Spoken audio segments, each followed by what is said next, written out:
It gives me great pleasure to introduce you to our speaker and Cambridge author, Mike Berners-Lee.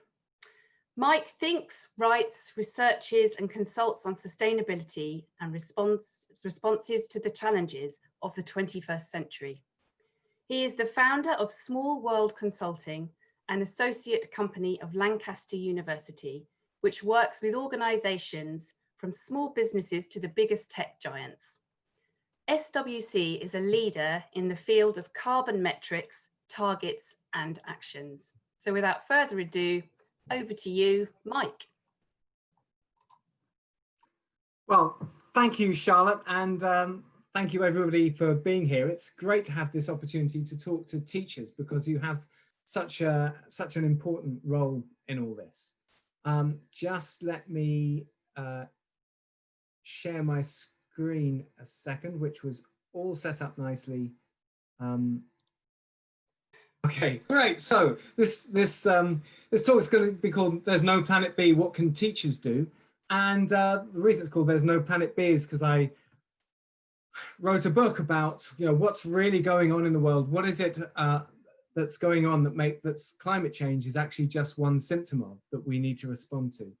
And so this book's called "There's No Planet B." Just you've heard a little bit about me already. Just very quickly, so I've written these books up there in the top left-hand corner. There's No Planet B, and also How Bad Are Bananas, which is a book about carbon footprints. I'm an academic at Lancaster, and I work with all kinds of different businesses. I've put some of the logos up there, and it gives me quite a few different takes on the way the world is moving and what's going on. The really encouraging thing is that there's so much evidence now that we're actually waking up to the crises that we're facing.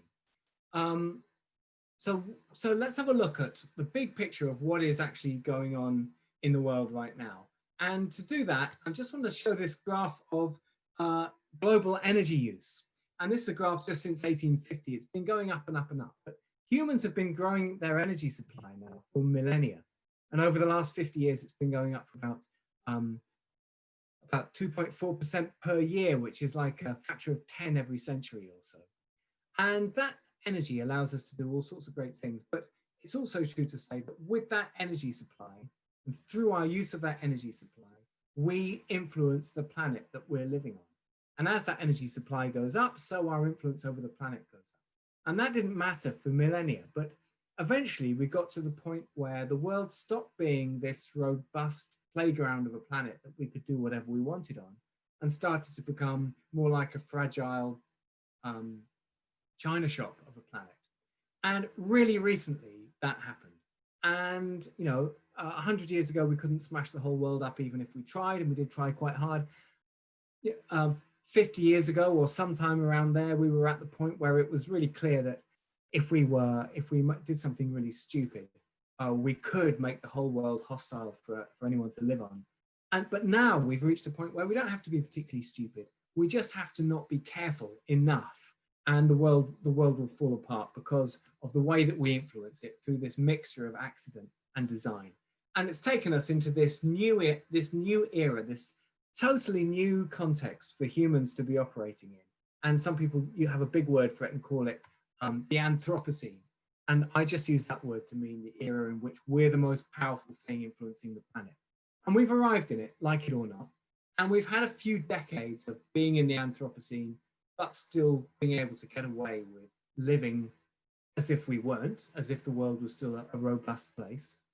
But what is critical about right now, the moment that you are teaching your kids in, and the world you're bringing the kids you teach, the world that they're going into, right now is the moment at which, if we don't make the transition to an Anthropocene fit way of living, then the consequences, it's clear, are going to hit us very hard indeed. We don't know exactly how that's going to plan out, but we do know that it's going to be pretty desperate in a pretty short period of time.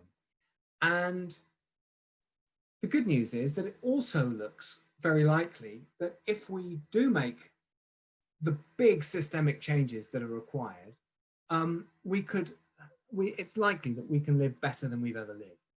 So, what is it about this Anthropocene? Well, suddenly we're faced with a whole load of interdependent global systemic challenges. So there's climate change, but it's no good just dealing with climate change on its own. It's clear that when you look at it a bit harder, that actually there are a whole load of other things going on that we need to deal with simultaneously. Whilst we're with climate change, we need to also deal with the fact that we're hemorrhaging our biodiversity. We need to deal with pollution.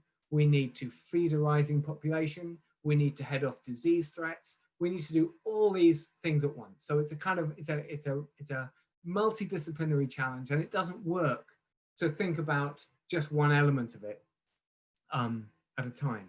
So I wrote this book, There's No Planet B, as an attempt to, in a chatty and accessible way, but also hopefully in a robust way, put all this out on the table in one short book. So there it is, that's the book. And really what I should do now, because it's not about looking at one thing at a time, what I should really do now is stop talking and just let you all absorb that one page, the whole lot all at once. You know, that's the way ideally it would be read. But the prints a bit small, so I'll keep going. I'm just going to talk about some of these interlinked physical challenges that we've got: energy, climate emergency, food, ocean acidification, disease threats, population growth, biodiversity, plastics, other pollutants. And while we deal with all that, we need to sort out our transport system as well. So it's kind of a very interconnected challenge. And let's have a look at how we're getting on with it.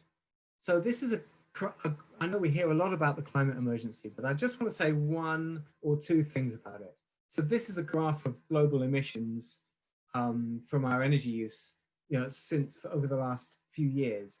And if you look at that curve, it's going up exactly as we might have expected it to go up if humans had never noticed that climate change was an issue.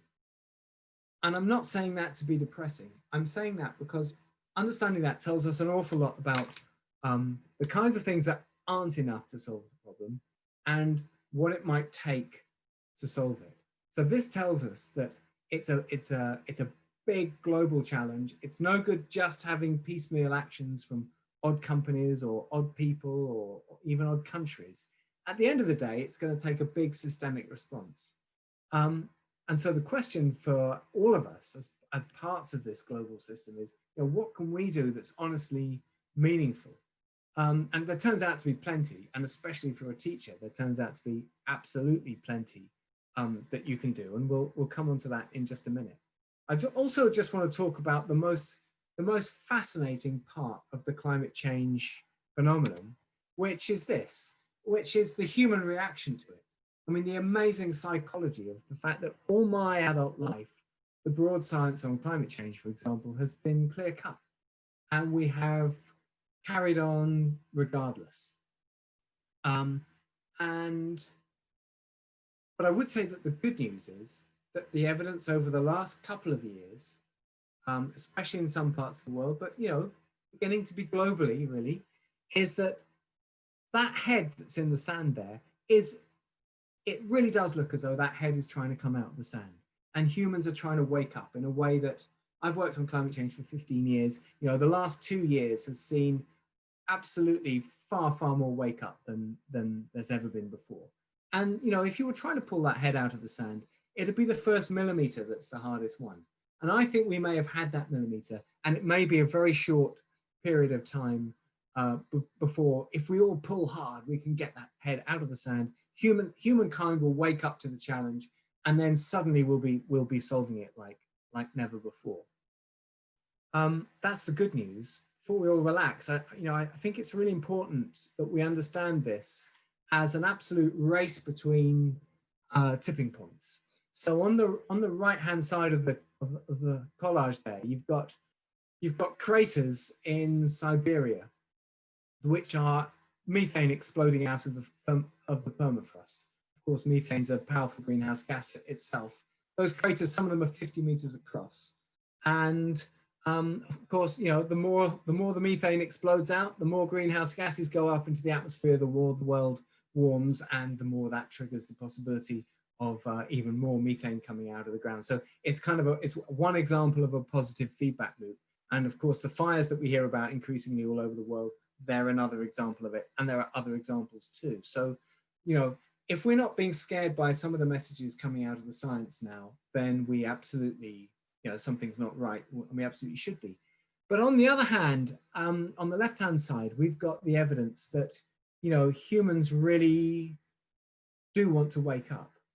And especially, isn't it interesting and humbling how very often it's the young people who get this much better than my generation, much more easily than my generation. My generation has had decades of living with the mismatch of, on the one hand, the science is saying one thing, but on the other hand, everything else about society is telling us to live in a completely different way.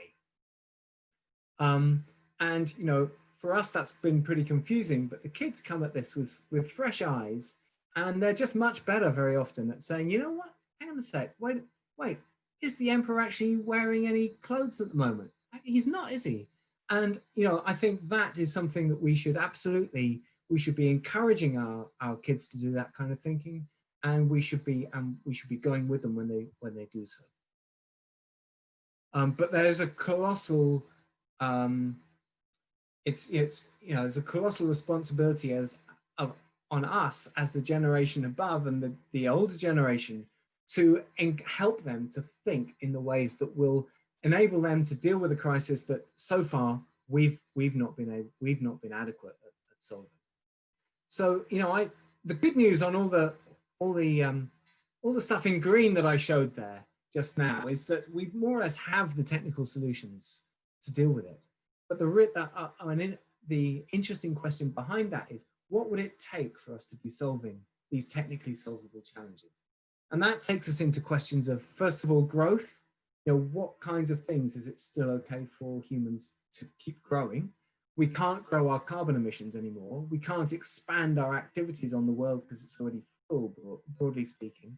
We can't grow the rate at which we're chopping down trees. But, you know, is it okay to grow things like, you know, there's some things we can aspire to grow, like biodiversity and human well-being, and possibly we can still grow GDP, and the jury's out on whether it's possible to grow GDP without growing our environmental burdens. It looks to me as though it's at least theoretically possible. But it's unsurprising that all our economics needs a bit of a rethink, or a lot of it needs a rethink, because it's all been honed over hundreds of years or thousands of years in a totally different context when the world was a robust playground.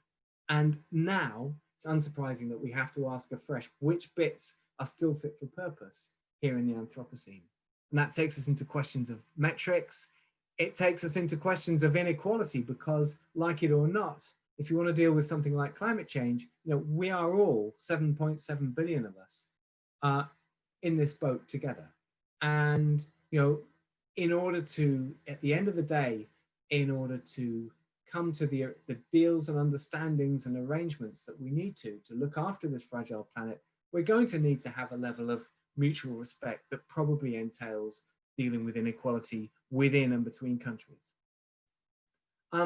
Technology is fantastic. We need some new technologies like crazy to get us through the situation we're in, but it's also true to say that that technology has also enabled humans to grow their activities to the point that has taken us to this very dangerous place.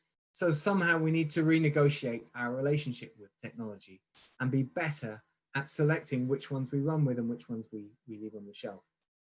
I do a lot of work with businesses, and increasingly they're getting this. This is really encouraging. You know, there is no longer a role for businesses that exist purely to make, or primarily to make profit. They actually have to exist now primarily for the health of people and planet in some way or other.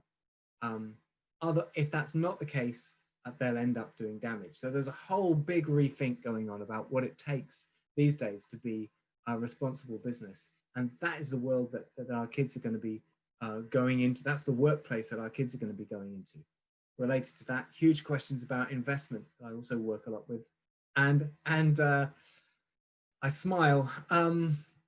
You know, there are some strange things going on in our politics at the moment, or have been over recent years. And it's clear that the kind of politics we need is going to have to be capable of working through complex problems in an incredibly collaborative way.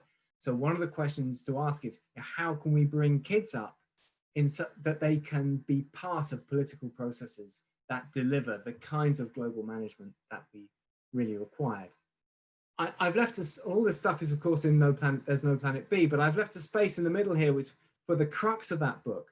And it's really, and I think this is so important for school teachers, because it's amazing how many technical experts I talked to in the course of writing There's No Planet B, who came to the same conclusion as me, that you know what, maybe at the end of the day, there are certain values that humans now have to have if we're going to keep thriving as a species.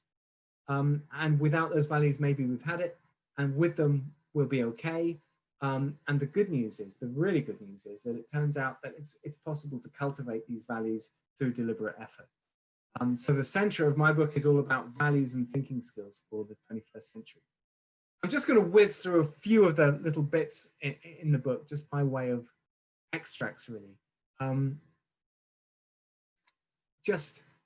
Here's a simple map of the global food system. On the left-hand side in green, you've got all the calories that we grow per person per day in the world. Nearly 6,000 calories per person per day. And that's about 2.5 times what we need to eat. And on top of that, we grow all this grass in brown below that, all the grass, pasture, and sover that we can't eat, but animals do. And then just following it to the right, I'm going to skim through this quickly for speed, but we lose some in harvest losses, we lose some in post-harvest losses, but then very interestingly, we have a whole huge edible food supply, and we feed the sort of middle big brown rectangle there represents the enormous amount of human edible crop, human digestible crop that we feed to our farm animals. And they give us back, the farm animals also eat a load of grass and pasture, and they feed us back into the food system, just as that small red sliver, the bit of meat and dairy. So there's a tremendous inefficiency in having so much animal meat and dairy in our food system. And then there are more losses along the way, just keeping going to the right, distribution and processing losses, and then consumers waste a lot of food, a lot more in some parts of the world than in other parts of the world. And on balance, we eat just more than we need to. So the sort of big messages that come out of this are, the most important is we need to reduce the amount of meat and dairy in our diets. It doesn't have to be to zero, but it has to be a reduction. The good news is that will also probably help most of us to live longer as well. The blue chunk in the middle there is the food that we send to non-food uses. That's mainly biofuel. And there's a message there that we have to watch the extent to which we grow crops for biofuel because of the pressure it puts on the land system. Finally, it's self-explanatory. We could do with cutting all our waste as best we can. There's one more message in here, which is that, and by the way, you can do this analysis, and we did this analysis, and it's in the book, for not just calories, but for all the other human edible nutrients. But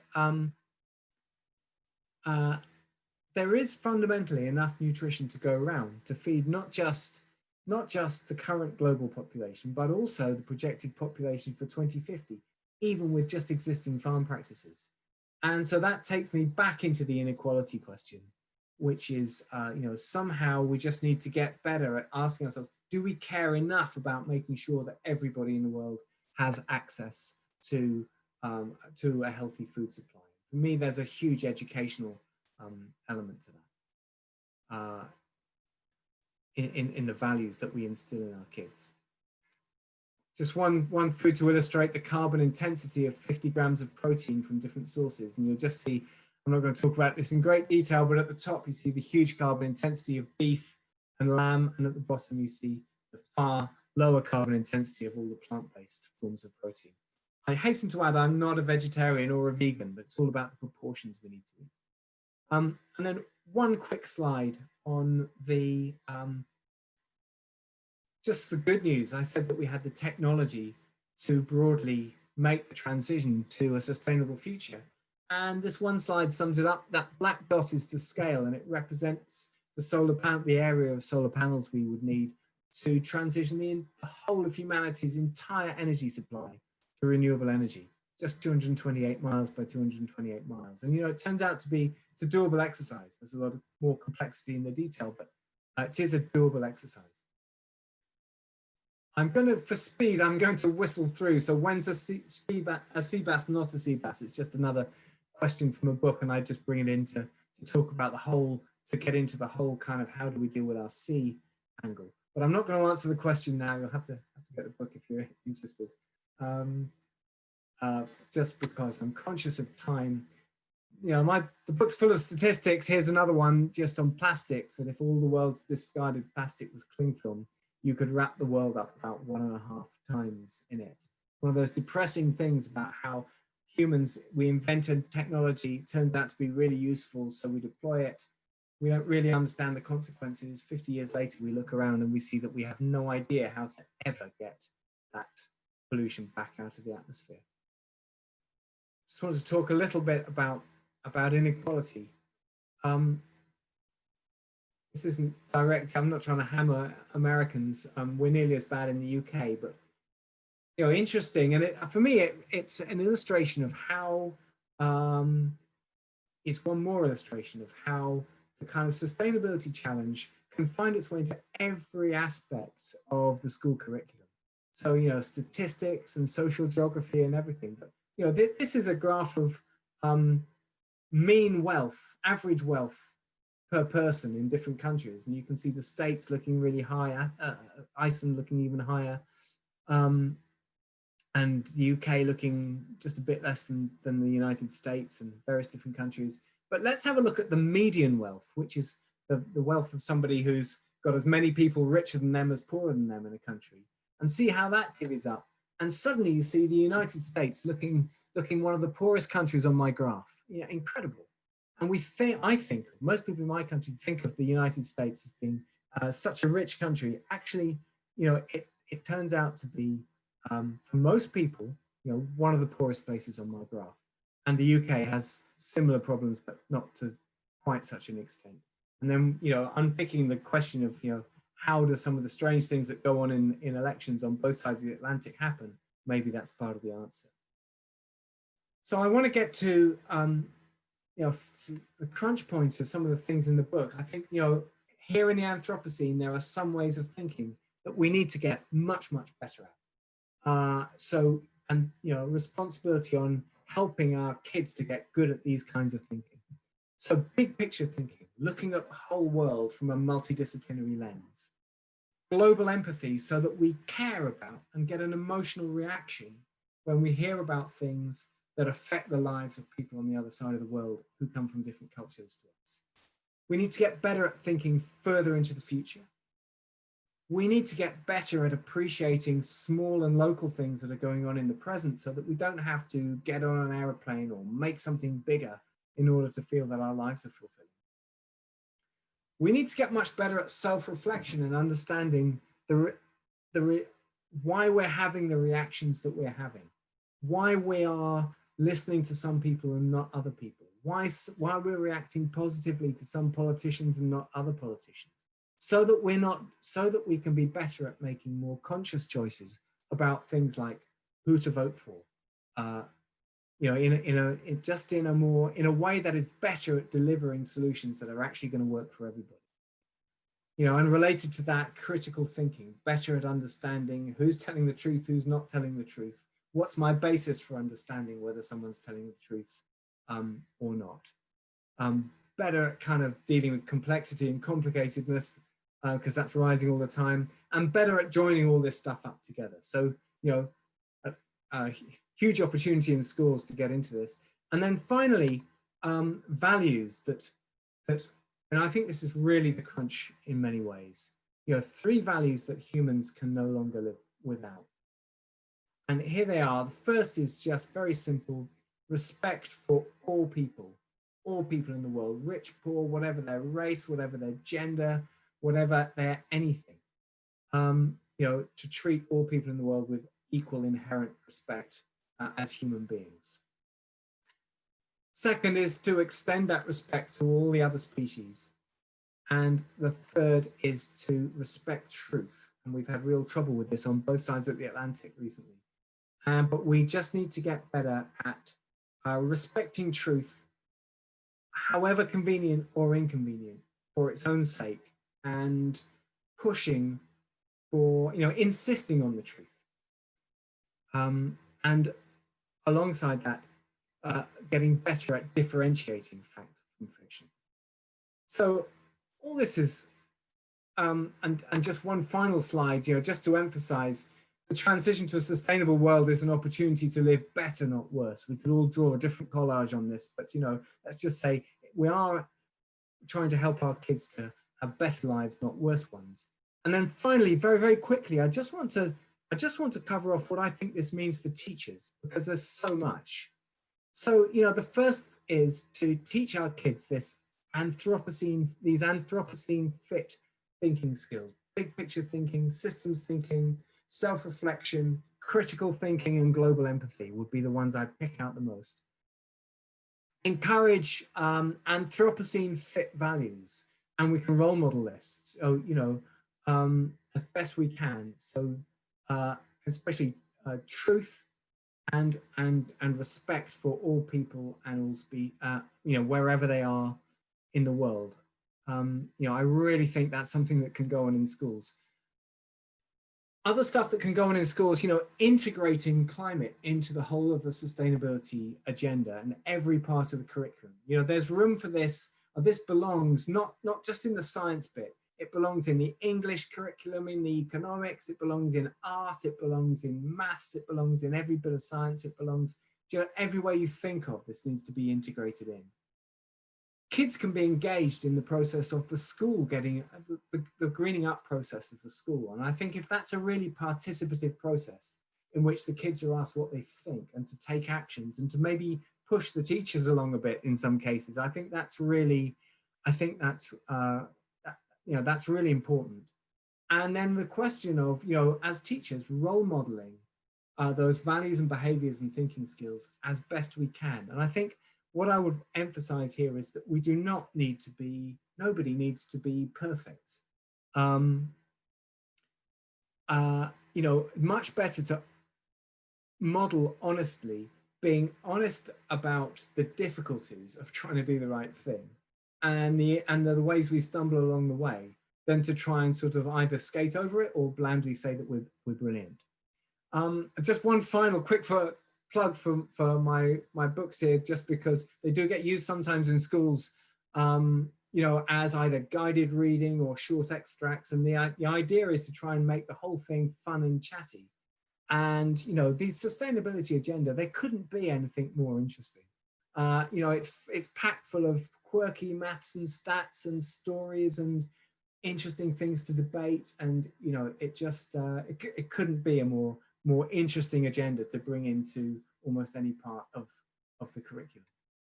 And I'm 1 minute over. I'll stop there and ask, are there any questions? Okay, thank you very much, Mike. And what a really interesting session. So we do have some questions for you. So let me just have a look. This is an interesting one that's come in, which is basically asking for your opinion. Most schools all over the world focus and put pressure on students to prepare different projects about saving the planet under the title of Earth Day. But this rescuing lasts for only one day, and then they throw away the materials and pollute the environment. So what is the point? So again, your opinion on how we can... Yeah, okay, nice. So good question. So, one of the big challenges for all of us as individuals, definitely as schools, and it's big in all the businesses that I work with as well, is trying to integrate it. So this thinking into everything we do, say, and think. So it's one thing to have a sort of an environmental department in a business, or or an Earth Day in a school or something, and that's great, and we should do all of that. But actually, what we need to do is to have a coherent approach to all of this, and we should encourage our kids to challenge us. When we do an Earth Day, and the next day we're doing something that's totally in conflict with that, we should point that out. We should point out the conflict.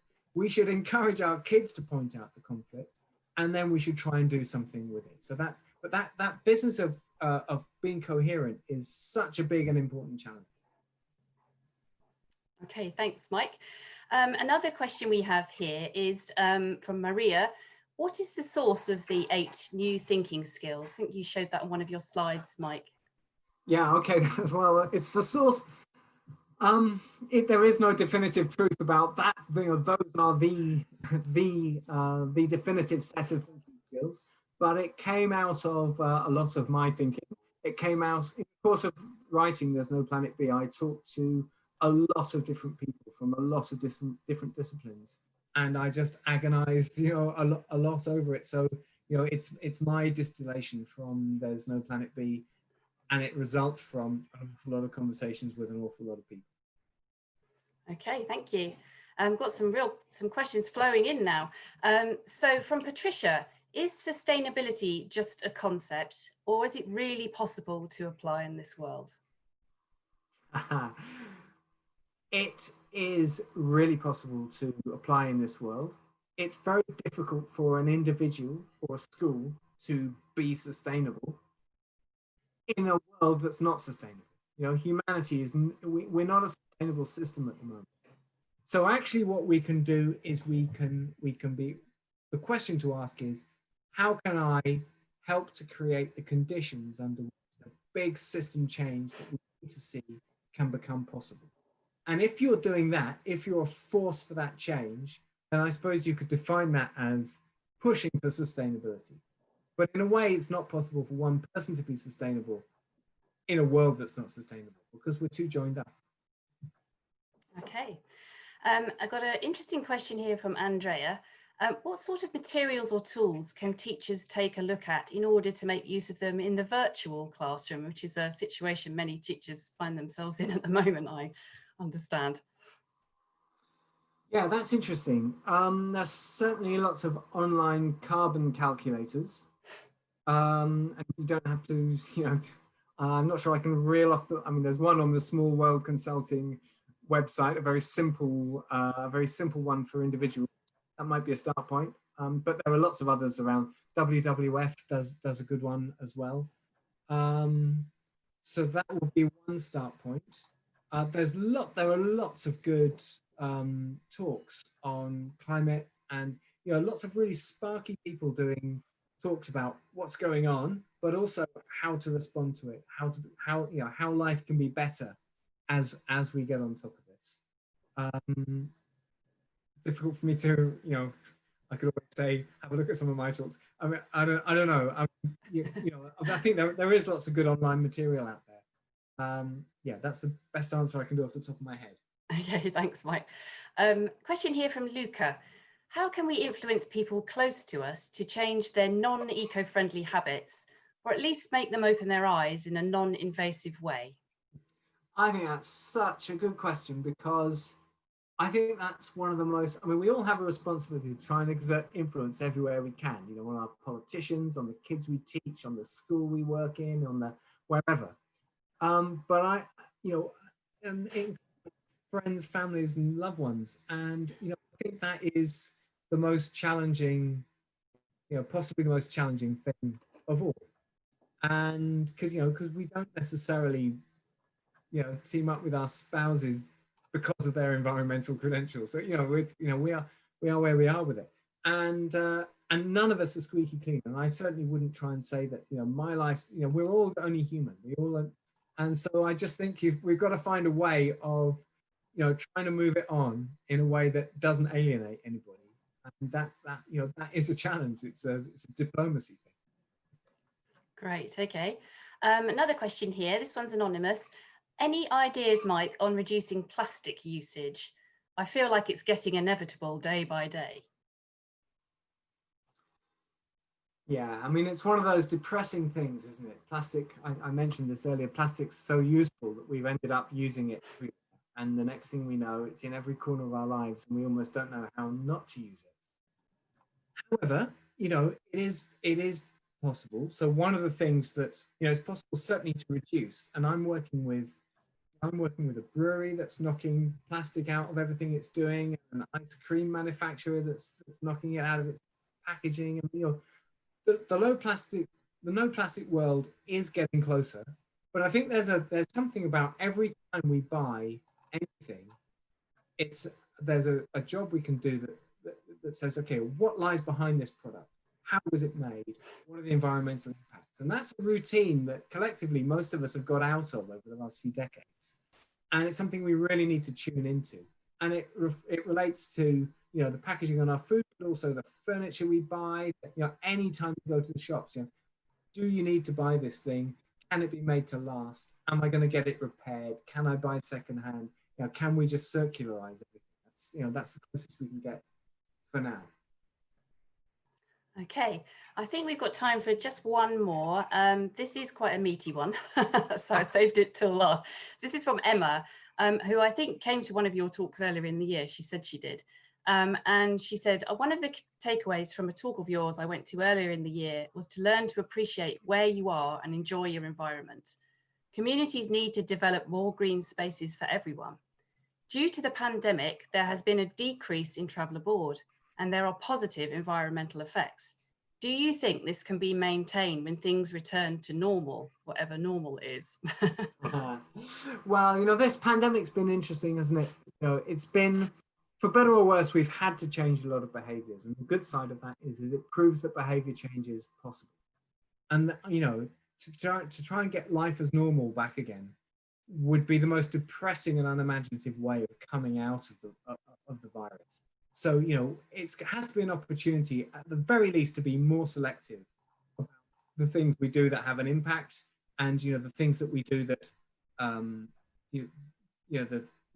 there are lots of behaviours that turned out not to be good for our well-being nor good for the environment. So, there is plenty of opportunity for change in there. But I think, in terms of the kind of access to a great environment locally, I sometimes in lockdown I felt just guiltily privileged because outside my front door it happens to be really nice, and other people live in tower blocks in the middle of big cities and have never even seen the outdoors properly in the way that I describe it. And we should try and do stuff about that as best we can, and at least try and make sure that everybody gets some decent access to, at least a small piece of really beautiful space. Absolutely. Okay, we've got about 5 minutes left. I think we've got time for just one more question. So I'm going to go for it. This is again from Anonymous. How would you address climate change in countries like Brazil, where society is divided between those who believe and those who seem to no longer believe in science? Okay, so luckily I can spend 5 minutes on this one quite happily. So I haven't talked that much about this whole question of truth, but it's a really, really big one. And we talk about democracy, for example, as though it's some sort of holy grail of how to run countries. But, it's clear that if we want a political system, for example, that are going to deliver the sorts of politicians and the sorts of politics that can give us the world that the global transition that we need to see, then somehow we need democracy to be working in a way that gets the right people to, that gets the right people into the right positions. And part of that is about all of us having a clear enough view of the difference between fact and fiction. And, and in finding a way of, seeing what that difference is and insisting on it, so that we really, really, really, won't ever vote for a politician that we're not confident has a track record of being careful over the truth with us. I do think that that's something that, in schools, that's the sort of thing that is absolutely the kind of value that we can help to put out there. And there's something about the actual skills to tell the difference. I've seen videos recently of people who look so passionate and convinced that the American election was a stitch-up. And it's not that, that there's deeply cynical stuff going on there. There are people saying it's a stitch-up who know absolutely that it wasn't. but there are also people who just, aren't able to sift fact from fiction well enough. And that critical thinking skill set, that ability to be able to ask, right down to every time you see an advert, to have a part of your brain going on saying, what are these people trying to make me believe? Am I ready to believe that? Every time you hear something from anybody, ask yourself, what's my basis on which I'm making up my mind? Is this person a good source of information or not? Is it because I like their hairstyle or the way that they speak, or what? Or do I have a well-founded basis for trusting what they're saying?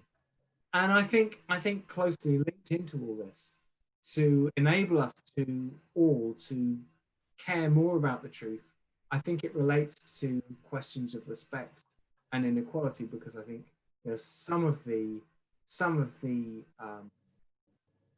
of some of the reason why truth has gone out of the window in so much of the time has been a sense that just not everybody is feeling that the world is treating them with the respect that they need to be treated with. And that is something that we absolutely need to do better at. And we can do that better at that, within the environment of the school. Brilliant. Food for thought there, I think, Mike. So I've come to the end of the session now. We've just got under a minute left. So I just want to thank Mike for a fascinating session. I personally found that incredibly interesting. And thank you everyone for joining us today and for such great questions. They've been really fantastic. So just a reminder before we end the session, you can download your certificate for this session by clicking on the link. And this session will be available to view again on our Cambridge ELT YouTube channel in just a few days' time. So I hope you're staying with us for the next session in our programme, which is a Digital Futures session entitled Managing Time and Space Effectively in the 2021 ELT Classroom with Fabio Galvadini and Sarah Ellis. And if you are staying, I will see you there because I'm hosting that session as well. But I just want to say thank you, everyone. Thank you very much, Mike, and see you all again soon. Thank you. Bye-bye.